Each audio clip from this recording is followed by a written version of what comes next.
How's it going? Welcome back. So today we're going to be answering the top 10 questions that I get asked on this mod, and all the people who have asked questions. I appreciate it. It's awesome. Keep doing it. Keep it up. We learn together. So without further ado, I want to, just take a quick moment to thank everyone who's subbed lately and tuned back in. It's been awesome being able to share things like this, projects like this that you won't see anywhere else. I try to do things different. I don't want to rinse and repeat news or tell you something you've already heard on 15 other channels. I try to make my channel worthwhile for new ideas and things that might be useful to a lot of people. So here we go. Question one is why or why not would I use a 0.5 millimeter pad or a 3 millimeter pad? So in short, anything over 1 millimeter will not allow it to close without the backplate bowing out severely. And you also lose thermal transfer efficiency.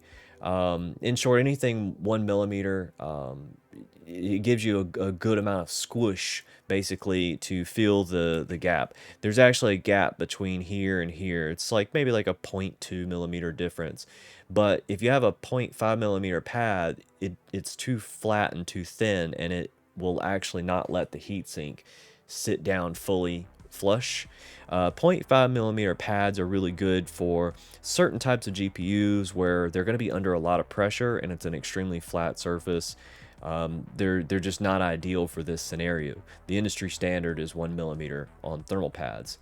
So a lot of people are like, well, why wouldn't you use a 3 millimeter pad, versus a 0.5? Well, bigger doesn't mean better. You actually lose thermal transfer ability the higher up you go. So you kind of want to stay as low as you can, but at the same time, 0.5 is too low. It just doesn't work for this case. It's just not. I mean, I've tried it. I tested it. The temperatures were seemingly worse because I don't think I was properly getting good contact. And so yeah, the industry standard is 1 millimeter. That seems to be the sweet spot. If you do anything over a 1.0, if you try 1.5, you're gonna have clearance issues and it will not close at all. I might try to toss in a clip of me trying to do that, but you'll see it like bowing out really bad, and it just will not be a good day for you. And then you create too much pressure on this anyways. So then the next question I got asked was why not use Arctic pads or why not use thermal grizzly pads, so on. I actually have just this is just the most commonly used ones that I have, but I got a ton of Arctic ones mixed in here. I've got all the different brands that you might actually see, and then I got a whole other box of them as well. So the reason I use G-lids or nabs, they're actually the same exact brand, like 100% the same like pad inside, just different packaging for different regions and stuff. So if you can't find one, get the other. It's not a big deal. The reason I don't use some of the other ones, like included ones, is because they're very flaky and they dry out. Some pads, like the Arctic ones, are very slick on one side and actually don't have much stick at all. So if you try to use an Arctic pad, these are better designed to be under pressure on like water blocks or GPUs and stuff like that. So then again, every pad has a specific use case scenario of where it excels at. So that particular pad is just not going to excel in this area. Lastly, if you try to put an Arctic pad on there because it's got one slick side, you're going to lose a lot of thermal transfer and a lot of thermal efficiency because there's not a lot of pressure. There is a little pressure on this, but there's not enough to really give you all of that efficiency. The G-lid and the nabs have sticky on both sides, and they're absolutely best. I'll drop a link below. A friend of mine, Tech Shinji, he's got an amazing video where he tests tons of different pads. In extreme heat cases like mining on GPUs, and that really gives you a good shining example of what they're capable of. The reason I don't use thermal grizzlies is they're very brittle, they're very hard to work with, they're also very expensive and sometimes hard to find, and they don't actually have the squish that you need for an NVMe drive that has a difference in height on both the memory and the controller. Not much, but just enough to where you need a 1 millimeter pad to give enough squish, and also it just seems to be the sweet spot as well. So they also are the best priced for the bang for the buck of what you get as well. So Arctic, they're not a bad company. They're just not a good fit for this in any particular, for this particular mod. They tend to dry out under high heat. They also flake a good bit, and they're harder to work with. They make a lot of marketing claims, which never really translated as well in my experience. And manufacturers often make claims in the best case scenario they can. They've searched high and low for. Case in point, like NVIDIA, you know what I mean? They try to claim that the 4060 is 50% better than the 3060, but that's only if you enable DLSS with the frame generation on. It's not raw performance. It was a caveat. There's like an asterisk. So the next question I get asked is, why don't I use a 20 by 20 heatsink? Well, the 20 by 20 heatsink is not going to actually cover the entire length of the memory chip and the controller. So if you look here, the 25 is almost dang near perfect. It just has a little bit. I'll line it up right there. So it's got a little bit of overhang. So that's really ideal to have just a little bit of overhang, but you don't want to be like, directly in the middle and having hot spots on the memory and hot spots on the controller. That just wouldn't be that good. Now, the other question I got asked is, what about my prototype? Wouldn't a vertical stack heatsink be better in this case? And it might. In some instances, maybe one seed better, but the problem I noticed is they're harder to find, they're harder to fit. If it's a 25 by 25 vertical fin, it's actually going to be a little bit more difficult, possibly because of the backplate design of right here. You might have to lop this part off to get it to fit right. The reason I chose this, I experimented with a ton of different ideas and designs. We can reference it right here in this little spot. We can put our pad over the NVMe first and close it right up. Closes right up fine.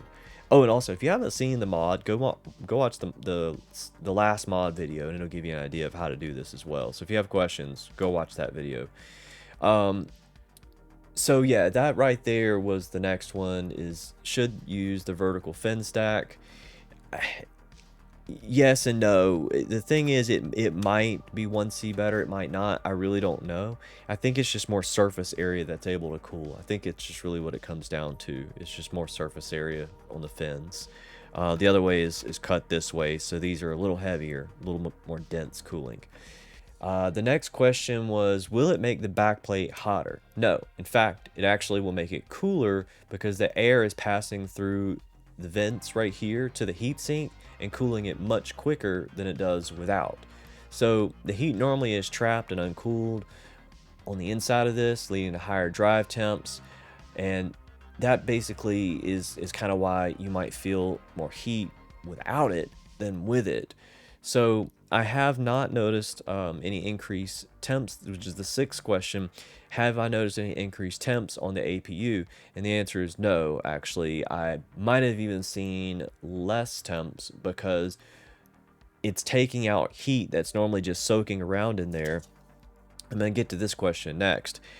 This is laying normally over this, so the heat from the NVMe is just trapped under this right here, and the heat could transfer to here. So under high stress situations, you just got more heat, and then you got more heat from the APU right here as well.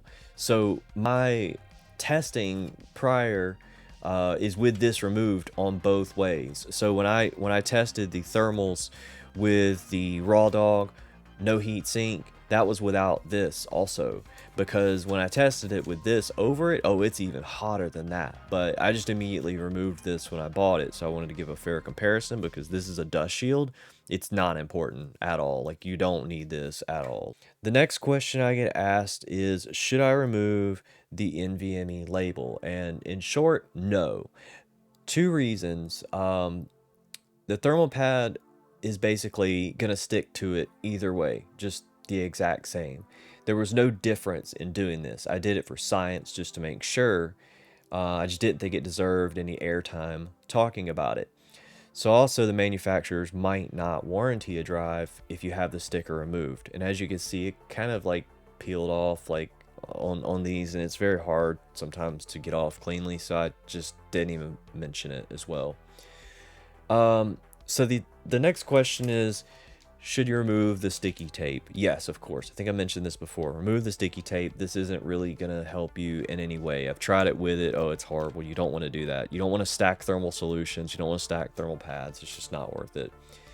So the next question I got asked is, what screwdriver do I use? This is an Aeromax screwdriver that I bought on Amazon on Black Friday. I've got a lot of the bits taken out because I'm using them in other stuff. But just to give you an example, let me see if I can find the right bit. Let's use this one. So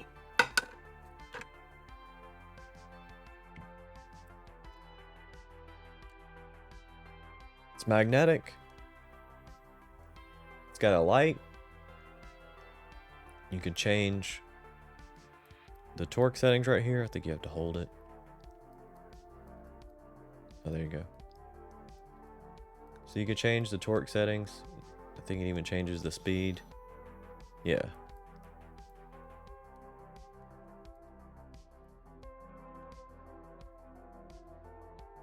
Yeah, it changes the speed, and I think also the torque as well. It's very torquey.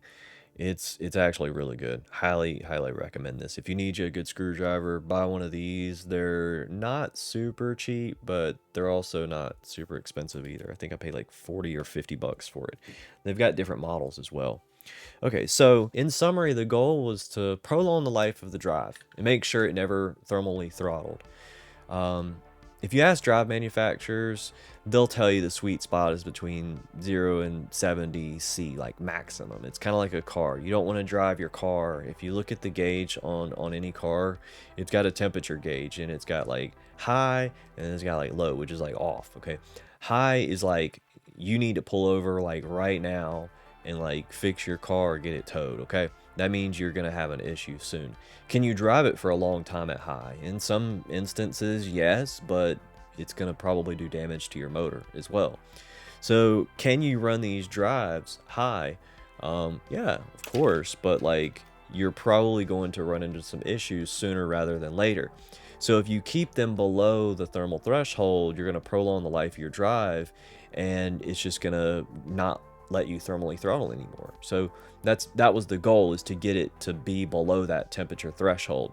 Now anything beyond that, if you just get it like to like 20 degrees Celsius, there's no benefit. So like at the temperatures I achieved, there's really no need in seeking an extra 1 or 2 or 3 or 4 C difference, because it's not going to be worthwhile going down that rabbit hole to chase 2 or 3 C. It's not like a GPU or APU where like the cooler it runs, the better sometimes. And even these AMD APUs, the 95 C is normal, but I still don't like to run it that hot. But if you actually look at like NVIDIA GPUs and stuff like that, the cooler they run, and Intel CPUs, the cooler they run, the more overclocking you can do, or the faster they'll boost up to, and so on. So once you're below a certain point on the NVMe drive temps, there's no need to keep chasing it. It's pointless.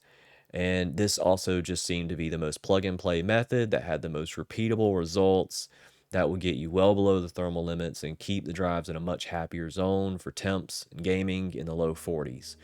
Before, gaming temps could reach anywhere between 60 and 75 C. In some instances, on stress test, it could hit 90 C. I never hit that anymore. So I think it gets it well within that sweet spot. So what we're going to do now is I'm going to put this thing back together, and I'm going to show you that the screws fit. Actually, I'm going to show you real quick. So you can see right here that it actually closes. It's not like bowed out or anything, but right here, yeah, there you go. So it's not like bowed out or anything like that. I'm not going to press it or hold it or anything. So right now I'm going to show you quickly just so you'll know. And the squishier the pad, it just doesn't matter. So a lot of people are like, well, what if I use a squishier pad? No, this has got plenty. This has got just the right amount of squish. The G-lid pads are absolutely phenomenal.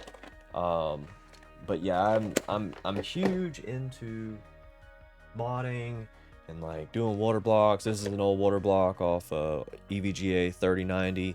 So I mean, like, you see these pads in here, there's a different thickness on the right side than there is the left side. and that's just because of clearance issues. So when you run into like a MOSFET or something that's taller or shorter, you'll have different size pads. So that's why like thinner pads on some instances can work better, and some instances thicker pads can work better, because you essentially want to fill in that gap. But since this isn't being screwed down very tight, there's no way to attach it. So like the thickness of the pad is really 1 millimeter. It's just, don't waste your time or money buying anything different. I've already thought about it and I've already tried it. So this right here is a 1.5 millimeter pad. This is what happens when you put a 1.5 millimeter pad on here. Okay, this is a 1.5 right here. All right, just 0.5 millimeter sticker. This is the Arctic. Like I said earlier, Arctic's not the worst, but they're just not the best. They get promoted a lot because they send a lot of stuff out, and there's nothing wrong with that. But when you see YouTubers using Arctic pads and Arctic paste, it doesn't mean it's the best. It just means that that's what they're using. So not everyone says something is the best and they mean it. It just, that might be the best that they've ever used, and they haven't had a big sample pool of stuff or something like that. So look at there. That's with a 1.5 millimeter pad, and I cannot get that thing to close without staying bowed up really, really bad. So if you think that's safe and you think that's awesome and cool, and you know, like, yeah, I reinvented the wheel, I just have to keep my backplate bowing out like crazy and it's just not gonna fit right, but you know, I'm a rebel, you know, but I YOLO everything. Don't be like that. Just seriously don't. And then look at that. The heatsink didn't even stick to this. You see what I mean? That's the problem with these Arctic pads. There's no stick, and that's with both sides of the label peeled off. Yes, I know what I'm doing. That's with both sides of the label peeled off. These are garbage, and look, it's already flaking off. This is raggedy. Get this raggedy pad out of my device. And people are asking how I do my pad. That is how I do my pad. I just run it over the whole length of the drive. You want it to cover the entire drive right there. You just don't want to have any spots where the controller or the memory isn't being cooled. Make sure there's no air bubbles. Now we're going to show you how to put it back together. Take that corner right here. Bada bing, bada boom. Get a little tap, tap, taparoo. Lay it down flat. Take this, line it up perfectly flat. Don't tilt it like me, because I'm an idiot. But you want to just tilt that, not like so, and give it a crunch. Look at that. Give it a little press right here. That's the most important part, is give it a little press. Make sure it goes down flat again. There you go. It's good to go. Not bowing or anything like that. It's fitting perfectly in there, and it'll fully close back up once we screw everything down. It's not bowing out or anything like that like it was with the 1.5. 1.5 is bowing out really, really, really bad.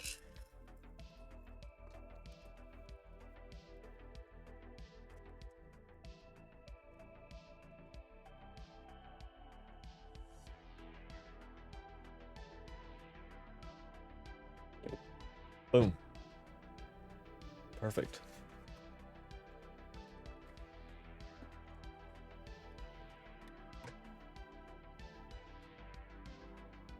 It works. So, try the mod.